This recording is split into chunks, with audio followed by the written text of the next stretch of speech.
बघा, मी पहिल्या दिवशी सांगितले की ज्यांनी पक्षाशी बेईमानी केली, गद्दारी केली, त्या लोकांना सोडलं जाणार नाही. आणि अशा व्यक्तीला कुठेही पक्षामध्ये आता स्थान राहणार नाही. आणि त्याच्यामुळे जे काही आम्ही पाहिलं ते आम्ही वरिष्ठांना कळवलेलं आहे. इथे एक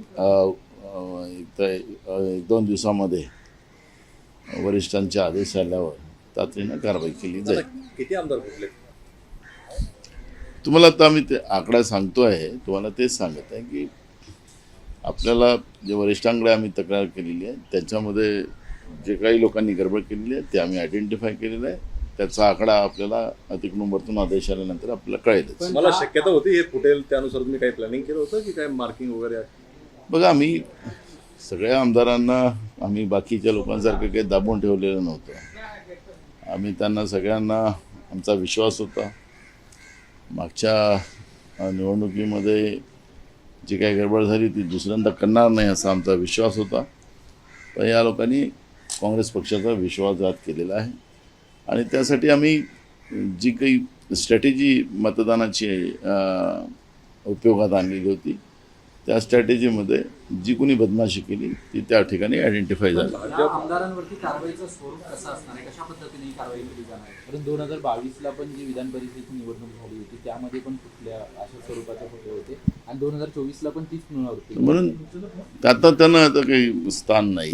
तुम्हाला ते सुरुवातीला सांगितलेलं आहे की वरिष्ठाकडून आता जे काही आदेश येईल त्याचं पालन केलं जाईल. पण हे जे फुटलेले आहेत तर भाजपचं म्हणणं असं आहे की वातावरण काय बदललेलं नाही आहेत, उलट काँग्रेसचे आणि इतर आमदार खूप आमदार यायला इच्छुक आहेत.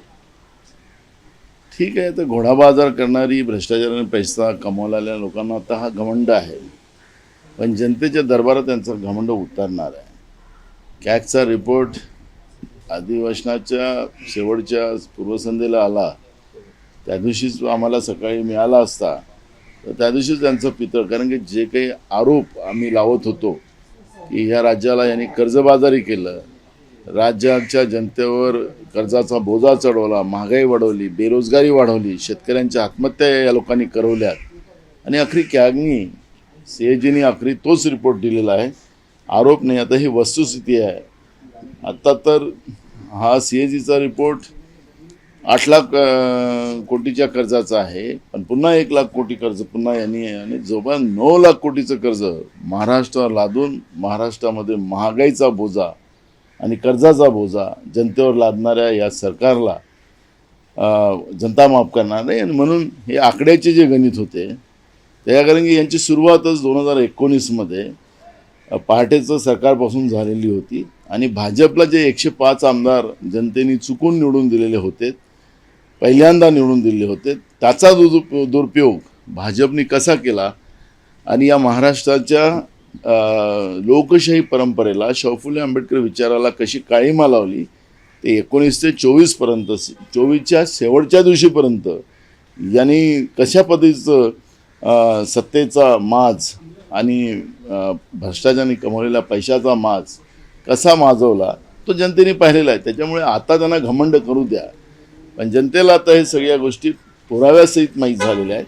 त्यामुळे यांना आता जनता माफ करणार. काही आमदारांची जी नावं जी आहेत ती माध्यमांमध्ये चर्चेत आहेत, तर ते आमदारांचं असं म्हणणं आहे की आमच्या नावाची कुठेतरी बदनामी केली जाते, ते आम्ही कुठलेही आमदारांची नावं सांगितली नाही. कोण माध्यम काय दाखवत आहे त्याची आम्हाला माहिती नाही. काही समिती गठीत करून चौकशी झाली पाहिजे. नाही, याला समिती नाही आहे. याला आम्ही जे काही आम्ही या आमदारांना जे काही मार्किंग दिली होती त्याप्रमाणे ज्या आमदारांची मतं तशी नाही आहेत ती आमदार आम्हाला सापडलेली आहे. त्याच्यामुळे पण आत्ता कुठल्याही माध्यमाला कुठल्याही आमदारांचं नाव आम्ही डिस्क्लोज केलेलं नाही. 7 पेक्षा जास्त आहेत की 7 आमदार आहेत ते आम्ही सांगितलं ना तुम्हाला. आकडा येईल आता हायकमांडचा. विधानसभेच्या पार्श्वभूमीवर एक सर्वे आलेला आहे, त्यामध्ये भाजपच मोठा पक्ष आहे परंतु महाविकास आघाडीचं सरकार जे आहे ते 2024ला येईल असा एक सर्वे आहे. बघा, भाजप कुठून मोठा पक्ष होईल मला माहिती नाही. भाजपचे आत्ता आपण पाहिलेत लोकसभेतही त्यांचं जो गड होतं ते गडामध्ये त्यांना मतं नाही आहे. विदर्भ त्यांचा सुपडा साफ झालेला आहे. त्यामुळे भाजप मोठा पक्ष होईल असं मला वाटत नाही. महाराष्ट्रामध्ये महाविकास आघाडीचे 225पेक्षा जास्त आमदार महाराष्ट्रामध्ये निवडून येतील. काय घोडेबाजार झालाय तुम्हाला तुम्ही म्हणताय? ओबीसी आरक्षणाच्या वरती एक सर्वपक्षीय बैठक होती. त्या बैठकीला विरोधक उपस्थित राहिले नाहीत कारण शरद पवारांनी किंवा बारामतीतून त्यांना फोन आले, त्यामुळे हे सगळे विरोधक आले नाही. त्याच्यामध्ये टीका छगन भुजबळ यांनी केली. मला कळत नाही, भुजबळ मंत्रिमंडळात आहे. भुजबळ जे द्वेषाचं राजकारण करतात आणि काही मंत्री दुसऱ्या बाजूचं द्वेषाचं राजकारण करतात. महाराष्ट्रामध्ये 2 जातीमध्ये हे कसं भांडवतात आहेत हे आपण पाहतोच आहे. त्याच्यामुळे या सगळ्या परिस्थितीमध्ये महाराष्ट्रातल्या मंत्रिमंडळामध्ये शाहू फुले आंबेडकर विचाराला कसं संपवलं जात होतं हे चित्र सगळ्या महाराष्ट्राने पाहिलेलं आहे. आम्हाला बैठकीत येण्याची गरज असं वाटतं त्यांना. आम्ही 2 बैठकीत या सर्वपक्षीय बैठकीत गेलो, त्याच्यात आमची भूमिका मांडली आणि त्या भूमिकेला आम्ही अजूनही ठाम आहोत. यांना अजून काय भूमिका पाहिजे? यांनी गुलाल उधळला मराठा आरक्षणामध्ये, त्यावेळेस आम्हाला बोललो नाही की काय चर्चा झाली. ओबीसी बरोबर हे जाऊन तिथं तलवारी पाजवत होते, त्यावेळेस हे काय बोललेत त्याची आम्हाला माहिती नाही. सरकारला आम्ही परवाहून विधानसभेत विचारलं की तुम्ही काय बोलणं झालं ते तर जनतेला सांगा, पण त्यांना नाही सांगायचं आहे. आखरी सरकारने रचलेलं हे पाप आहे. महाराष्ट्रामध्ये 2 जातीमध्ये भांडणं हे सरकारने वाढवलेले आहेत आणि महाराष्ट्रामध्ये नवीन पिढीमध्ये एकमेकाच्या बद्दलचं तणाव निर्माण करून आज शाळेमध्ये सुद्धा मुलांमुलींमध्ये भेदभाव सुरू झालेले आहेत. तर हे सगळं पाप महाराष्ट्रातल्या भाजपप्रणित एकनाथ शिंदेच्या सरकारने केलेलं हे लपलेलं नाही आहे. त्यामुळे तुम्हाला नाचता येत नाही म्हणून अंगण वाकडं आहे असं म्हणायला तुम्ही जात असाल तर जनतेला समजतं ना. जनता काही एवढी अनपढ नाही आहे जसं तुम्ही आहात.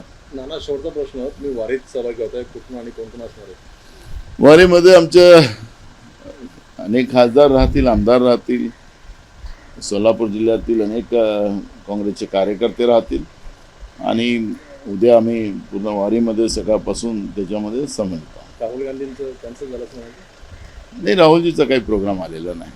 नाना, विशाळगडाचा प्रश्न आहे तो देखील तापलेला आहे. त्या ठिकाणी अनधिकृत जे बांधकाम झालेलं आहे ते काँग्रेस आणि राष्ट्रवादीच्या राज्य होतं तेव्हा झालेलं आहे असं प्रकारचं आताचे पर्यटन मंत्री त्यांनी वक्तव्य केलं. अरे मला एक कळत नाही, तुम्ही सत्तेत आहात, तुम्ही सत्तेमध्ये काँग्रेसचा विरोध करून आलेला आहात, मग जेवढं चांगलं करता येतं तुम्हाला थांबवलं कोण होतं? तुम्ही का नाही केलं? अतिक्रमण आहे, आरोप लावण्यात काय अर्थ आहे? तुम्ही सत्तेत आहात, अजूनही 2 महिने सत्तेत आहात. 2 महिन्याच्या नंतर कधी सत्ता यांना मिळणार नाही महाराष्ट्रात. त्यामुळे तुम्हाला काय करायचं? आरोप लावण्यापेक्षा तुम्ही कृती करा ना. पण या पद्धतीनं तुम्हाला आरोप करायचा अधिकार काय? बहुमताचं सरकार आहे, 5वी बहुमत आहे तुमच्याजवळ आणि त्याच्यामुळे याला तुम्हाला तर आरोपाला काही संधी नाही. जनता तुम्हाला सगळे प्रश्न येणाऱ्या निवडणुकीत विचारणार आहे, त्याच्यामुळे त्यांची तयारी असली पाहिजे. थँक्यू. एबीपी माझा, उघडा डोळे बघा नीट.